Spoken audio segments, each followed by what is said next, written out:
దీర్ఘం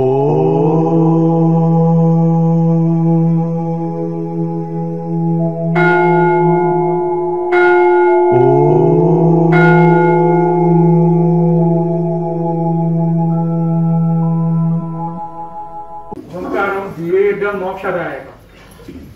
ఎంత పెద్ద కొండంత పాపాలు అయినా కానీ ఒక్క నిపుణుల కలిసి ఎట్లయితే భస్మీభూతమైపోతుందో ఓంకారం సమస్త దోషాలు నివృత్తి చేస్తారు. ఓంకారం అకార ఉకార మకార మూడు కలిసి ఓంకారం అవుతుంది కనుక చక్కగా తీవ్రంగా ఉచ్చారణ చేయండి. ఎప్పుడైతే మీరు ప్రకాశం భావన చేస్తారో మీ సంకల్పం నెరవేరుతుంది. చాలా అమూల్యమైన మంత్రం ఇది. 33 కోట్ల మంత్రము మూలమే ఓంకారం కనుక చక్కగా చేయండి.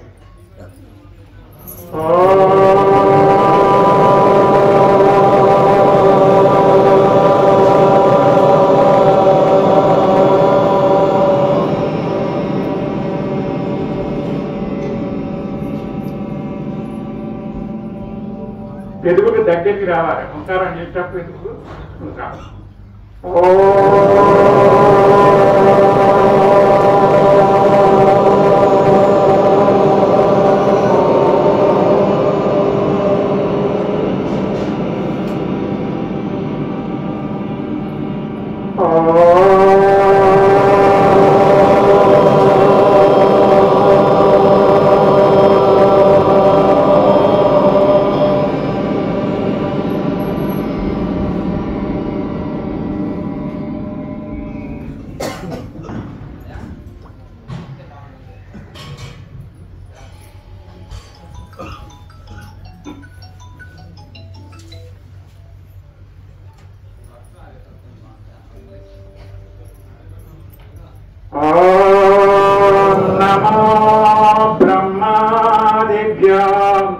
ब्रह्म विद्या संप्रदायकर्तृभ्यो वंश ऋषिभ्यो महाभ्यो नमो गुरुभ्यः। ॐ युक्ताहार विहाराय विविक्तस्थलवासिने मलयालयतीन्द्राय ब्रह्मनिष्ठाय ते नमः। ॐ सर्वमङ्गलमाङ्गल्ये शिवे सर्वातिसाधके शरण्ये त्र्यम्बके देवी नारायणि नमोस्तुते। ॐ सहना भवतु सहनो भुनक्तु सवीर्यं करवावहै तेजस्विनावधीतमस्तु मा विद्युषावहै। हरि ओं तत्सत्। 2 నిమిషాలు ప్రణామం సంకీర్తన. సద్గురుదేవ నమో నమో సచిదానంద నమో నమో సద్గురుదేవ నమో నమో సచిదానంద నమో నమో సద్గురుదేవ నమో నమో సచిదానంద నమో నమో సద్గురుదేవ నమో నమో సచిదానంద నమో నమో సద్గురుదేవ నమో నమో సచిదానంద నమో నమో సద్గురుదేవ నమో నమో సచిదానంద నమో నమో మలయాళ స్వామి నమో నమో మణియదామ నమో నమో మలయాళ స్వామి నమో నమో మణియదామ నమో నమో విమలానంద స్వామి నమో నమో విశ్వస్వరూప నమో నమో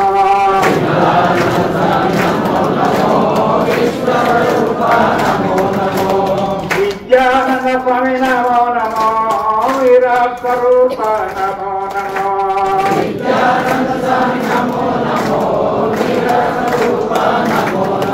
పరిపూర్ణానంద స్వామి నమో నమో పరబ్రహ్మ స్వరూప నమో నమో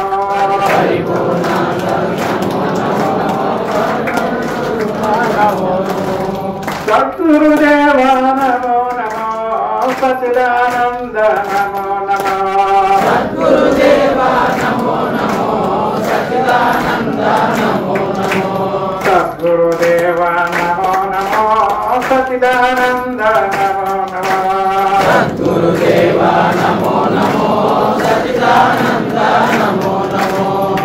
సద్గురు భగవానికి దివ్యాత్మ స్వరూపులకు ప్రియాత్మలాగా ఈరోజు చాలా పవిత్రమైన రోజు. వ్యాస భగవాన్ యొక్క గురుదినం. గురుభక్తులు ఎక్కడ యావత్ భారతదేశం అంతా కూడా అక్కడక్కడ వాళ్ళు గురుభక్తుల అత్యంతమైన భక్తి శ్రద్ధతోటి గురు పూజ కార్యక్రమం నిర్వహిస్తూ ఉంటారు. ఎందుకు? గురువు తేజోమయుడు. ఎప్పుడైతే అజ్ఞానంధకారాన్ని పటాపంచే జ్ఞానోదయం కలిగినటువంటి ఒక రోజు చాలా పవిత్రంగా భావిస్తుంటారు. మరి ఇప్పుడు చెప్పబోయే ముందు మహాత్ముడు నమస్కరించి కార్యక్రమం ముందు రాగలం. పూజ్యపాదులు, కరుణా సముద్రులతో ధారకులు, విద్యా ప్రబోధనైన గురుదేవుల దివ్య పాదపట్నం నమస్కరిస్తూ పూజ్యపాదులు శ్రీ శ్రీ శ్రీ జ్ఞానేశ్వరాయణ స్వామి వారు అఖండమైన బ్రహ్మచర్య దీక్ష పఠిస్తూ యావత్ భారతీయ కాలినడకతో హిమాలయ పవిత్రమైన పర్వత గుహలను తపస్సు ఆచరించి తాను తరించి లోకాన్ని తరింపజేయాలన్న సంకల్పంతో ఇక్కడ ఈ కార్యక్రమం ఏకాంతవాసాన్ని చక్కగా ఏర్పాటు చేసి మనందరి కూడా మీ అందరూ కూడా ఆదర్శప్రాయంగా నిలబడ్డారు. మరి గురువులు ఎందరో ఉంటారు, కానీ సద్గురువు దొరకడం మహాదుర్గమం. గురువో గోపస్థాంతి శిష్య విత్తాపహారక త్రయమైతే శిష్య విత్తాపహారక. గురువు విత్తాన్ని హరించే గురువులు ఎందరో ఉంటారు, కానీ చిత్తాన్ని హరించే గురువులు చాలా తక్కువ అని చెప్పి గురుగీతల పార్వతిగా పరమేశ్వరుడు చెప్తూ ఉంటాం. గురువో భవస్వంతి శిష్య విత్తాపహారక త్రయమేకం తమేవైతే శిష్య విత్తాపహారకం. జపం తపం వ్రతం తీర్థం యజ్ఞోదానం తదైవ చెప్తుండ పార్వతిగా పరమేశ్వరుడు చెప్తుండ బాగా శ్రవణం చేయండి. జపం తపం వ్రతం తీర్థం యజ్ఞోదానం తదైవ గురుతత్వమధిజ్ఞాయ సర్వం వ్యక్తం భవేత్ ప్రియే. పార్వతి చెప్తున్న వినవం. ఒక్కటి జపము, ఇన్ని రకాల జపం ఉంటుంది, 3 రకాల జపం ఉంటుంది. వాక్ జపము, ఉపాసక జపం, మానసిక జపం. ఈ జపము తపం వ్రతాలు ఎన్ని చేసినా కానీ జపం తపం వ్రతం తీర్థం యజ్ఞోదానం తదైవ యజ్ఞం ఎన్ని 14 రకాల యజ్ఞాలు ఉంటాయి. ఇన్ని చేసినప్పటికైనా జపం తపం వ్రతం తీర్థం యజ్ఞోదానం తదైవ యజ్ఞాదానం తపం ఎన్ని చేసినాక పట్టలేదు.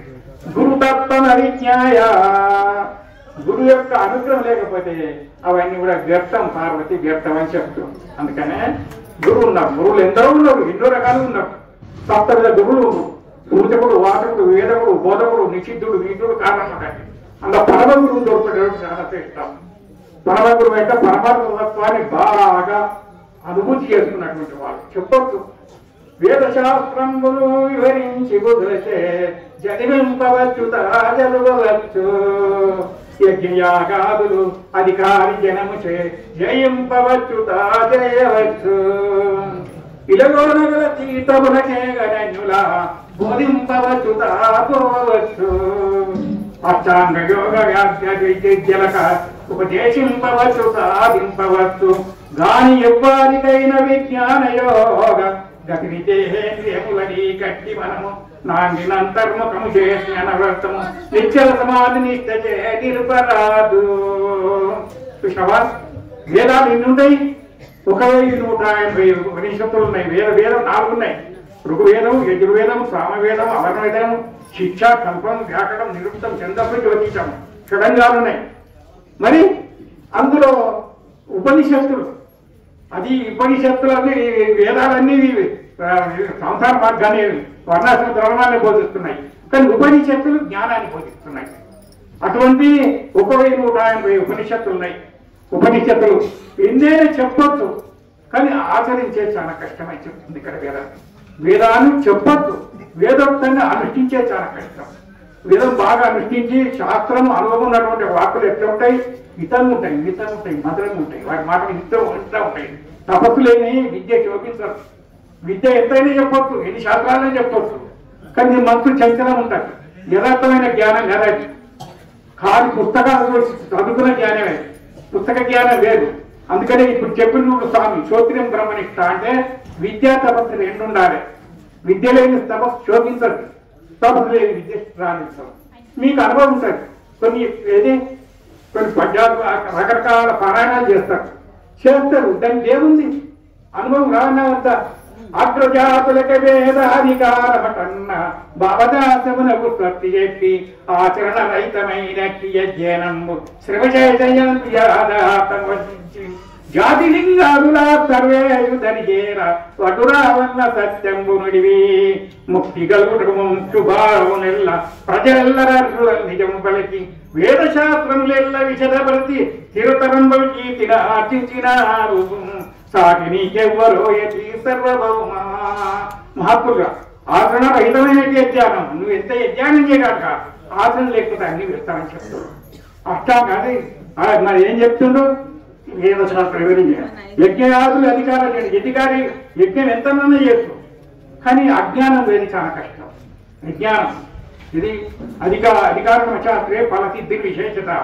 అధికారైనటువంటి ఎన్ని ఆత్మ సంభవిత శబ్ద ధనామాన పదాన్విత నిజంతే నామ యజ్ఞ అని చెప్తుంది భగవద్గీత. ఇది 16వ అధ్యాయంలో. అందుకనే చెప్పొచ్చు.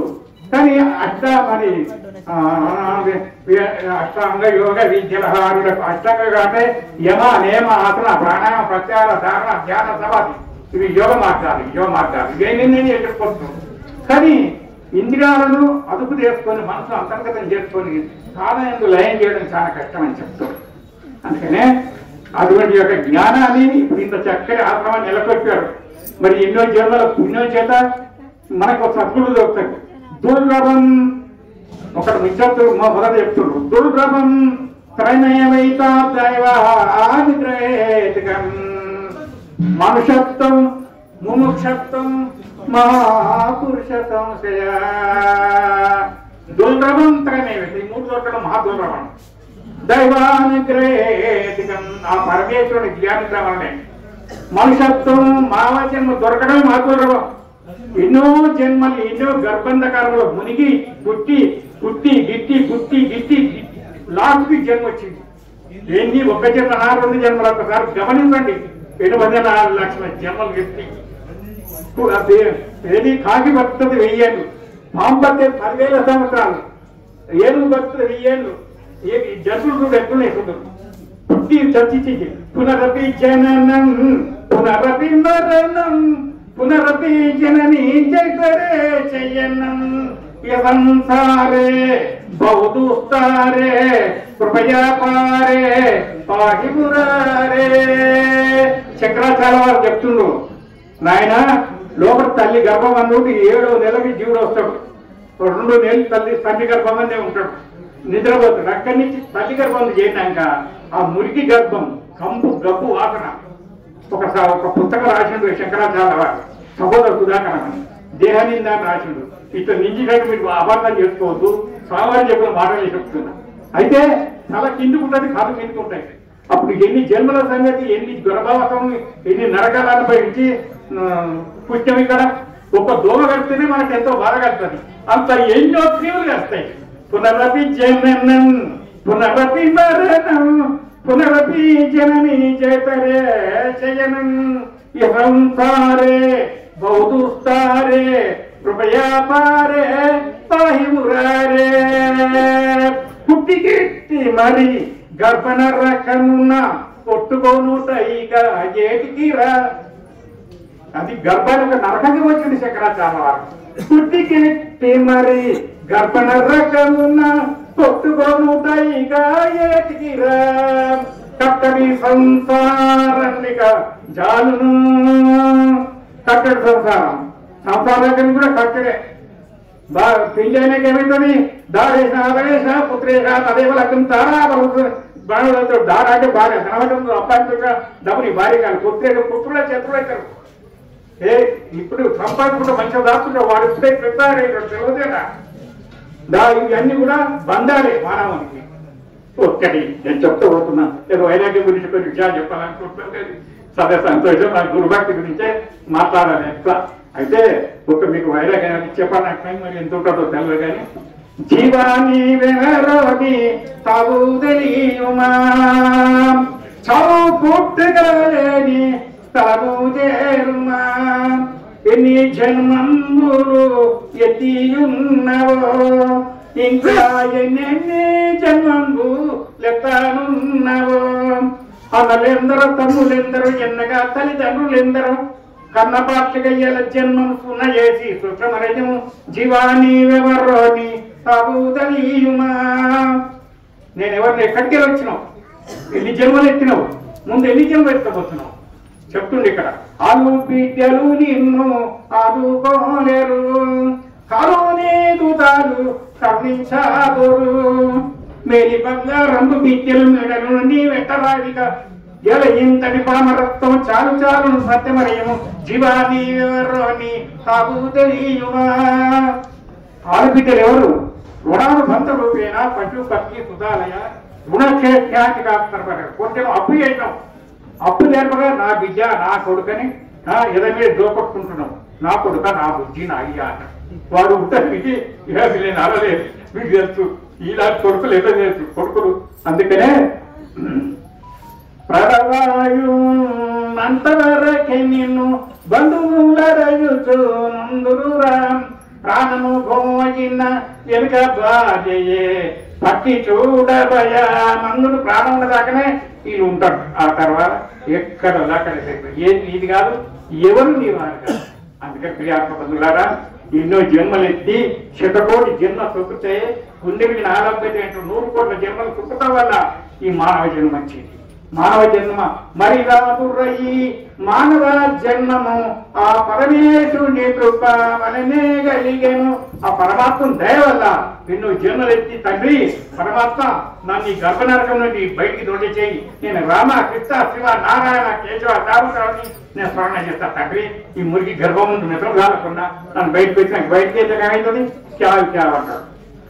మనిషికి 2 నరకాలు, లోపడదేమో గర్భాంధకారం, బయటకు వచ్చినాక మా అంధకారం. గర్భాంధకారం అంటే ఆ గర్భంలో చిక్కుబడి ఆ అంధకారంలో ఏది వస్తుంది? ఏంటంటే ఉడుకు నీళ్ళలో తల వేసి చూడు మీకు ఎంత అవస్థ అవుతుందో. అట్లా ఇది కూడా అంతే. గర్భాంధకారం నుంచి బయట వెళ్ళాక రామకృష్ణ నారాయణ బయటకు వెళ్ళాక రామదేవుడు రాకాశివుడు ఆయన మర్చిపోతాడు. ఆ కలిమాయ వెళ్ళగానే ఈ మాయ చూసుకుంటాడు. ఏ మాయ? ఈ ప్రపంచం మాయ. మరి ఈ మాయ కాలే మాయ. మాయ ప్రకృతి మూయబడియుని వా బ్రహ్మముగను కొనలేవు. మాయ చీకటి గురుచేదొలగిన ఒకటే స్థితి చూడగలవు. మాయంధకారం గర్భంధకారం నుంచి మాయ అంటే గురుదేవుడే అనుగ్రహమే కావాలి. గురువు ఎట్లుండాలి? గురువు గొప్పవాడై ఉండాలి. సామాన్య గురువుని అనుకోవద్దు. గురువులో 7 రకాల గురువులు అని చెప్పినారు. ముఖ్యమైనది బాలు ఎన్నో ఉన్నాయి. అయితే ముఖ్యమైన గురువు ఎవరంటే గురువో నిర్మలశ్చాతో సాధవో వినభాషణ కామ క్రోధ విడుముక్త సదాచార జితేంద్రియ. చాతుర్యాజ్ఞం.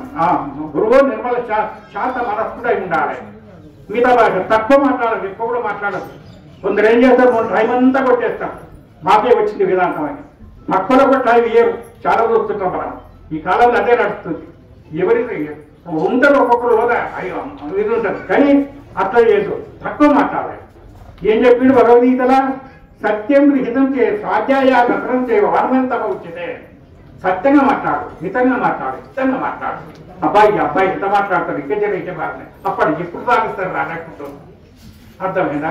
ఒక్క విషయం కానీ మరి టైం అయిపోతుంది అనుకుంటా కాదు. 3 రుణాలు ఉంటాయి మనిషికి. ప్రతి వారికి గమనించండి. ఇది ఒకటి దేవ రుణం, రెండవది రుణం, మూడవది సందర్భం. ప్రతి జీవునికి ఉంటాయి ఈ 3 రుణాలు. ఎట్లా తీరుతాయంటే దేవ రుణం యజ్ఞం వల్ల తీరుతాయి. యజ్ఞం వల్ల దేవ రుణం తీరుతాయి. దేవతలు ఎవరమ్మా? దేవతలు అంటే ఆకాశము, వాయువు, అగ్ని, జలం, పృథ్వీ. మేము ఎందుకు రుణపడున్నాం అని మీరు అనుకోవచ్చు. ఆకాశం ఈ పంచభూతాలు, మళ్ళీ సూర్యుడు, చంద్రుడు, దేవి శక్తి. ఈ అష్టమూర్తులు అని చెప్పిన కొన్ని జాగాలలో పంచభూతాలు. ఈ పంచభూతాలే భగవంతుడికి చాలా ప్రేమనట. అవి సత్యాన్ని తప్పయి బాగా యాదించుకోండి. ఆకాశం ఏమిస్తుంది? ఆపన ఆకాశ, ఆకాశం నుంచి వాయు, వాయు నుంచి అగ్ని, అగ్ని నుంచి జలం, జలం నుంచి పృథివీ, పృథివీ నుంచి ఓషాసు, ఓషాల అన్నం, అన్నం రసమై, రక్తమై సప్త ధాతు వ్యవహార జీవుడు వ్యతాయి. ఈ శివుడు బలబ్రహ్మ స్వరూపం. మరి ఎవరి సొమ్మం తీర్చుతో పోయినాం? భగవంతుడికి కనిపించవద్దా? రుణపడి ఉందా లేదా? మరి ఆకాశం ఇస్తుంది, ఆకాశం శబ్దం ఇస్తుంది, వాయువు చరణం ఇస్తుంది, అగ్ని రూపం ఇస్తుంది, ఆపన ఆకాశ, ఆకాశం నుంచి వాయువు, వాయు నుంచి అగ్ని, అగ్ని నుంచి జలం, జలం నుంచి పృథివీ, పృథివీ ఏమి ఇస్తుంది? గంధం ఇస్తుంది. ఈ భూమి పక్కన మనం అన్ని రకాలుంటున్నాం. ఇట్లా మనం గుర్తించుకోవాలి. ఇవి పంచభూతాలు రుణపడే ఉన్నాం మనం. ఎప్పుడైతే ఈ భగవంతుడు ఇచ్చిన భగవంతుని నివేదన చేయడో వాడు మహాభాగ్యం చేస్తుంది. ఒక यदि मूढ़ाज्ञान यज्ञशिष्ट शिवाहरतो मुच्यन्ते सर्व किल्बिषे भुजन्ते स्वकर्माव अन्ना भवति भूतानि पद्यन्यो यन्नदं भव अज्ञातोति पद्यन्यो यज्ञहाकरं इట్లా చెప్పుకుంటూ పోతే వేదాంతం చాలా ఉంది. నేను టైం ఒక్కడే చెప్పుకుంటా కాదు, పక్కకి సాగులే. అక్కడ యోగం ఎదురు ఆశయం. యోగం అంటే ఏంటో మీకు తెలుసా? మన స్వామిజీ కూడా మాట్లాడుతుంది. అక్కడ జీవాత్మ పరమాత్మ ఎందు లయం చెప్తారు. ఎట్లా వీడు చెప్పుకునేవాడు? జీవాత్మ స్వర్గంలో ఇంతమంది ఉంది కదా, జీవాత్మ పరమాత్మలో ఇట్లా లయం అవుతాడు. జీవాత్మ పరమాత్మ దైవాత్మ అని విభాగంలో చెప్తాడు. అభయం సప్త సంస్కృతి జ్ఞాన యోగ భవిష్యతి దానం ధమచ్చ యజ్ఞ స్వాధ్యాయం అహింసా సత్యమ క్రోధ త్యాగైశాంతిరవేషణం దయాభూతే చలోలత్వం మాధ్యం హీరచాపలం తేజ క్షమ ద్రవ్య చరితి మధునాభిమానిత భవంతి సంపదం దైవి నత్యాశ భారత. ఏం చెప్తుంది? 26 సుగుణాలు చెప్పాను. ఈ 26 సుగుణాలు ఎవరిలోనైతే ఉంటాయో అతడు దైవానికి సంబోధుడు. ఇక ఈ అసరుగుణాలు ఎన్ని? దంభో దర్భం మార్చ క్రోధ పావించమేవట అజ్ఞానం చాపిచేత పాత సంపద వార్త. ఈ దమ్మము దర్భము కామము క్రోధము లోపము ఈర్ష్య అసూయ ద్వేషము కపటం ఎవరు అనుకుంటో వాడు అసృజాతి అని చెప్తున్నాడు. జీవగుణాలు దొరికినప్పుడే జీవుడు దేవుని ఎందు అయిపోయాడు. బాగా అర్థకోండి. అవునా కాదా? అసూయ ద్వేషము కపటం. అయితే ఇంకొకటి ఏం చేస్తున్నామంటే, మానవుడు అసూయ ఉన్నవాడు కుక్క జన్మ వస్తాడు, సోమర్తనం ఉన్నవాడు పక్షి జన్మ వస్తాడు, నేను అహంకారం ఉన్నవాడు యోగ జన్మ వస్తాడు. జన్మ చెప్పిండు. ఏది ఎలా చెప్పిండు? గౌడపుర అన్నవా అన్నవా? చదివిన ఫలమేమి సమార్గవంతుడై జనుడకు సద్బోధ సల్పవలయు, ధనమున్న ఫలమేమి దాసుప్తమూర్తి సత్కార్య సంసిద్ధి చెప్పవలయు, భక్తుడై ఫలమేమి పరమేశ్వరామ సంసరలంబులో మనీ కరగవలయు, జ్ఞాని అయి ఫలమేమి కనయోగ సంపూర్తి అవనస్క భావము నందవలయు, మనుడై పుష్టి ఫలమేమి మహిని తన్ను తానెరింగడి తత్వము తలచవలయు, కలుషదూర వ్యాసాశ్రమ స్థల విహార పరమ కారుణ్యమలయాల గురువరేన మా గురుగారు చెప్పిందే. చదువుతున్నావు, చేరు చదవాలి, సాగులేదు చదువుతాడు. ప్రాణాలు ఏం చెప్పిండు? చదువు కలిసి సాగులేదు సార్. చదివిన పలకే సన్మార్గంలో ప్రవర్తించుకుంటూ ఇతరులకు సన్మార్గం చూపించాలి. అది గొప్ప విషయం. శరీరం అనేది శవంగా మారిపోయేది, దేహం అనేది దహించకపోయేది. మనిషి అంటే మని అంటే ఆత్మ, షీ అంటే శరీరం. ఏముంది శరీరంలో? అంత మురికేనా? మీద ఒక స్థూలంగా వేసిన పరమాత్మ అంటే 20 ఏళ్ళ కన్నా వస్తుందా? కొద్ది కాలానికి మట్టి పాలవుతుంది. ధనంచ భూమో పశుపచ్చ గోచే కాంతా గృహద్వారే జలస్పృశాల దేహకి తాయాం పరలోక మార్గం ఏకానుకోక చతీవయ చెప్తుంది ఉపనిషత్తులో. దేహం దహించకపోయేది. దేహచితాయ పరలోకం ఎక్కడు నువ్వు ఒక్కరిగా పోతావు. నీ భార్య రాదు, నీ పిల్లలు రాదు, నీ ఎవరు రాదు. ఎంత పెద్దగా వేచిన శరీరం నీవు సాగు రాక తక్కువ. ఎంత పెద్ద మెడగైతే అది కూలక తక్కువ. 100 సంవత్సరాలు అవసరం. మరి కాకిచ్చిండు 1000 ఏళ్ళు అవసరం, స్వామికి ఇచ్చిండు 10,000 సంవత్సరాలు, మరి శావలకు ఇచ్చిండు అనేకమైన సంవత్సరాలు.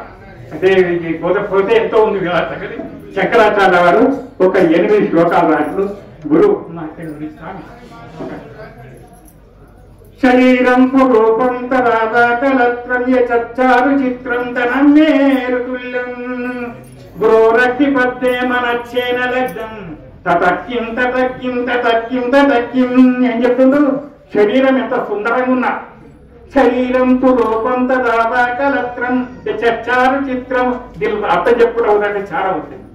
కలత్రం ధనం పుత్ర పత్రాది సర్వం గృహ బాంధవ సర్వవేత అతిజాతం గురోరక్తి పద్మే మనచ్చేన లగ్నం తతక్కిం తతక్కిం తతక్కిం తతక్కిం. ఒట్టిదే షడంగాది వేదోముఖే శాస్త్ర విద్యాక విద్వాది గద్యం సుపద్యం కరోతి గురోరక్తి పద్మే మనచ్చేన లగ్నం తతక్కిం తతక్కిం తతక్కిం. ఒట్టిద సుమ. ఇవన్నీ విదేశో మాన్యం స్వదేశో దైన్య సదాచార వృత్తేషు మచ్చేషు చాన్యాం గురోరగ్నిపద్దేమ రచ్చేన లగ్నం తతకిం తతకిం తతకిం తతకిం. మహాపురుషులు చెప్పారు, అధ్యాత్మ జ్ఞానం మీ దేనిలో శాంతి లేదు. ఒక్క మాట చెప్తుంది, దేనిలో చెప్పండి. భోగే రోగ భయం, కులే చిటు భయం, విద్యేవ బాధాద్భయం, మానే దైన్య భయం, బలే భయం, రూపేతిరాయ భయం, శాస్త్రే వాద భయం, కులే కలబే కాయే కృతార్థార్థం, సర్వం వస్తు భయానితో వైరాగ్యమేవా భయం. ఎంతో ఉంది చెప్పండి. దాంట్లో అర్థం చెప్పుకుంటే పోతే చాలా ఉంది. భోగే ఇవన్నీ ఉన్నాయి కనుక చాలా అయిపోయింది, టైం అయిపోయింది. మరి పూజ్యపాదులు శ్రీ జ్ఞానేశ్వర వారు విద్యా తపోధరులు, కర్ణా సభలు, లోకోద్ధారణకై అవతరించిన మహాపురుషుడు. అటువంటి మహాత్ములు చెప్పండి, శ్లోకానికి అర్థం చెప్పండి. భోగే రోగ భయం, భోగాలను వస్తే రోగం వస్తుందని భయం. భోగే రోగ భయం, కులేచ్యుత భయం. నేను పెద్ద పురుషులు అనుకుంటాను, వారికన్నా పెద్ద పురుషుడు నేను సంట చేస్తాను భయం. విద్యేరు బాలాద్భయం, ధనం బాగా సంపాదించామని గవర్నమెంట్ వాళ్ళు చేస్తారన్న భయం. అవునా? మానేదైన భయం, నేను మారకుండా మౌనంగా ఉన్నాక ఎవరు వచ్చి నింద చేస్తానని భయం. మానేదైన బలేరిపు భయం, నేను బలవంతుడాన్ని గొట్ట బలం పెట్టుకున్నావా వేరే కూడా వచ్చి నేను దాంట్లో నా భయం. బలే విద్యేరు బాలం, మానేదైన బలే రిపు భయం, రూపే జిరాయ భయం. ఇక రూపం గురించి ఒక మాట చెప్తా, మీకు అందరికి విరక్తి కాదు. ముసల్తనం వస్తారు, కనుముడుంగు బాధ. ముసల్తనం ఉన్న భయంకరమైన వ్యాధికి మీకు అందరికి గుర్తుండాలని వస్తుందా? తనుముడుంగు బాధగడి దప్పును దంతముడు చీకడలు గర్వర్తిలించెవుడు గమ్మును చొంగలుగారు మోమునన్ జనములు మాట చేకొనరు సన్నిధి నుండు భార్యపుత్రుడును గొనగని చక్రవర్తి తెగువ గడుకరష్టం. ముసల్తనం మహాభయంకరమైంది.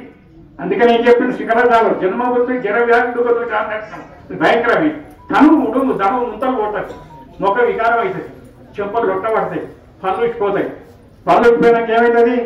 ఒక ఒక ఉపమానం అని చెప్పి ముందుగా ఒక యమధర్మరాజు ఏం చేసి యమధర్మరాజు ఒక సోపం చేసిందట. ఏం చేసిందట? ఏం చేసి బాగా కలిసిమెచ్చున్నారట, కొంతకాలం నడిచిందట. ఆ యమధర్మరాజు పోయి అయ్యా నా ఆలోకాన్ని నేను పోతున్నా, పైన జాగ్రత్త ఉన్నాను స్వామి, ఇక్కడి నుంచి రామకృష్ణ శివ నారాయణ ఎందుకు అనుకోవాలి, నాకు మంచి వచ్చింది, నేను చక్కగా భోగాలు అనుభవిస్తా, ఈ యోగంతో నాకేం పని అన్నట. కానీ చెప్పాం తగ్గని జాగ్రత్తగా ఉన్నారట. ఏమన్నారు? ఓ అట్లెందుకు లేని జాగ్రత్తగా ఉండాలట. సో వెనక ఈ భోగం వల్ల ఏమవుతుంది? భోగి యోగి రోగి ముగ్గురు వేసుకుంటారు. భోగాలు అనుభవిస్తాడు, వీడి కాలం చేస్తాడు, యోగి యోగా వ్యాసుకుంటాడు, ఈయన కాలం చేస్తాడు, ఆ రోజు రోగాలు అనుభవించి ముగ్గురు ఇదే రాత్రి పగలు ఇదే టైం ఇదే, కానీ వాళ్ళు సద్వినియోగం చేసుకుంటూ ఉంటారు. అయితే అప్పుడు ఏమైతుంది? ఈ భోగాలు అనుభవి తొందరగా వృద్ధాపం వచ్చేసింది, కపవాత పచ్చాలు కాసిని, మృత్యువాత పడ్డాడు, యువధర్మాలు వచ్చాయి. ఎవరికి ఎవడు ధర్మస్వరూపుడు ఇవ ధర్మరాజు ఆయన దూతను పంపించుడు. వచ్చి కాలభాష చెప్తాను, నేను ఎవరినో తెలుసా? ఎవరివైతే నువ్వేంటే అక్కడ మా రావద్దామని తీసుకెళ్ళమంటే తీసుకురా అన్నాడు. మా దోస్తాయని ఎవరు? ఈ దోస్తు ఇక్కడ నడవది, ఈ పని ఇక్కడ సేవ లేదన్నాడు. అప్పుడు కాలభాష వేసి బంధిస్తాడు. బంధించేటప్పుడు ఎంత వస్తగా బాగుంటుంది తెలుసా? 100 తేళ్ళు కలిస్తే ఎంత బాధనో అంత బాధ కలుగుతుంది. మనం అనుకుంటాం ఒకటేనే వాడు అపవాత పత్యాలు కలిసి గుండెలో తట్టుకుంటారు, ఇట్లా తట్టుకొని గుర్తు పెడతారు. అయ్యో మొత్తం మాట్లాడతలేదని నీళ్ళు వచ్చేవాళ్ళు ఇంకా వీటికి అవుతుంది. ఒక్కలకి కొందరికి జ్ఞానేంద్రియాలతోనేమో మంచి ఉత్తమంలో పోతుంది ప్రాణం, కర్మేంద్రియాలకి కేవలం మా పాపిట్లో స్థితి లోకానికి పోతుంది. అందుకని మన ప్రాణం పోయే స్థితి కూడా అట్లా ఉంటుంది. అయితే అప్పుడు ప్రాణాన్ని తీస్తారు, తీసి నువ్వు అక్కడ మాట్లాడుతున్నాం. అక్కడ పోయినాక ఏమైనా యువధర్మాలు న్యాయమన్నా ఏందా న్యాయాన్ని? నలుగురిని దోలించిన, నలుగురిని దోలిస్తే నువ్వు జాగ్రత్త లేకపోతే వాడు నలుగురు ఎవరైనా ఒక్కడు కూడా రాలేదు, నువ్వు యమధర్మరావు ఇట్లా వద్దాం ఆడతావా? యమధర్మరా అంటే నేను దోలించిన, ముందుగా ఏం చేసినావు? తెల్లోని దోలించిన. తెల్లోని దోస్తే తెల్లెటికలు, ఆ తెల్లెటికలు బట్టి ఆ చింపడ తీసుకొని తెల్లెటికలు తీసుకుంటారు, నల్లగా చేసుకొని తింటారు తెలుసా? మరి అప్పుడు జాగ్రత్త లేదు. మరి అప్పుడేం చేసినావు? పనులోని దోలించాం. పనులోని దోలిస్తే పాత పనులన్నీ ఉడవిక్కొని కొత్త పనులు వేసుకొని కట్టుకొని తిరిగినాం. మరి అప్పుడేం జాగ్రత్త లేవా? తెల్లోటి పనులు ఇంకా ఆ పనులు పోయినాయి కదా, అక్కడ కందోని దోలించారు. కానీ వెళ్ళవరకు లేవని దాఖలు తీసుకొని కొత్తగా అద్దాలు పెట్టుకొని షోకు మీదికి అప్పుడైనా రానా కృష్ణ నానా అన్నావా అనలేదు. మరి ఇంకెవడా? అది వృద్ధాప్యం వచ్చింది కదా, ఈ ముసలితనం వచ్చింది కానీ కట్టబట్టుకొని ఉరుక్కుంటుంది తిరిగినాం. రామ కృష్ణ శివ నారాయణ.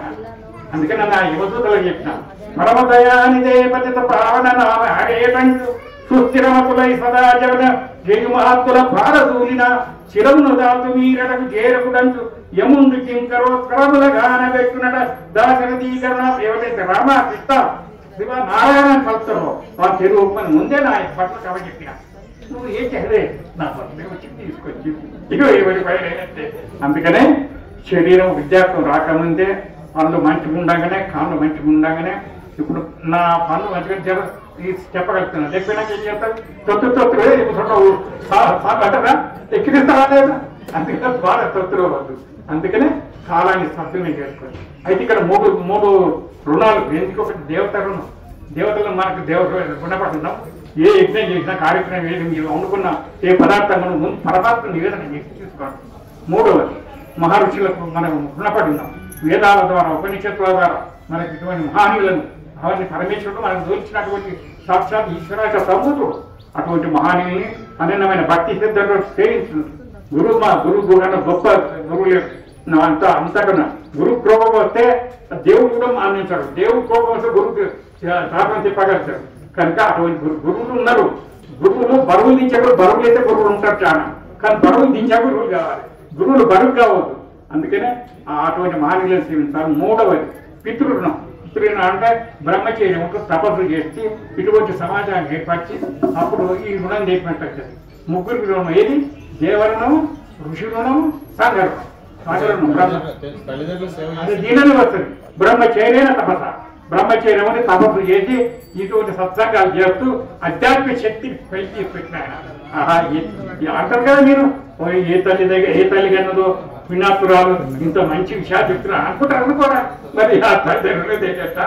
అందుకనే జన్మ ఎన్ని జన్మలు 100 కోట్ల జన్మల పుణ్య సుఖంతోనే ఈ మనిషి జన్మం వచ్చింది. ఈ మనిషి జన్మం అంటే అటువంటి మహాత్ములను ఆశ్రయించి సాష్టంగా వదనం చేసి చక్కగా గురుపూజ కూడా నేను రాసిన కొన్ని పుస్తకాలు తెచ్చడానికి ఇస్తానుకో పని కదా. అవకాశం ఉంటే అవకాశం అయితే గురుపూజ కూడా చేద్దాం. మంచిది చక్కగా చేయాలి. మేము పొద్దునే కనీసం 6 గంటలకు అయితే మీ కార్యక్రమం చక్కగా గీతాపారాయణం చేస్తుంటే గురుపూజ చేస్తుంటే అది చేస్తుంటుంది. మాకు లేట్కి వచ్చాడు అక్కడికి కనుక చాలా లేట్ అయిపోయి నీకు వచ్చేవరకు పని ఇదే టైం ఉంటుంది. సరే మీకు అందరికి మా మహాత్ములకు కూడా నమస్కారం చేసి నేను నమస్కారం చేయలేదు క్షమిస్తాను.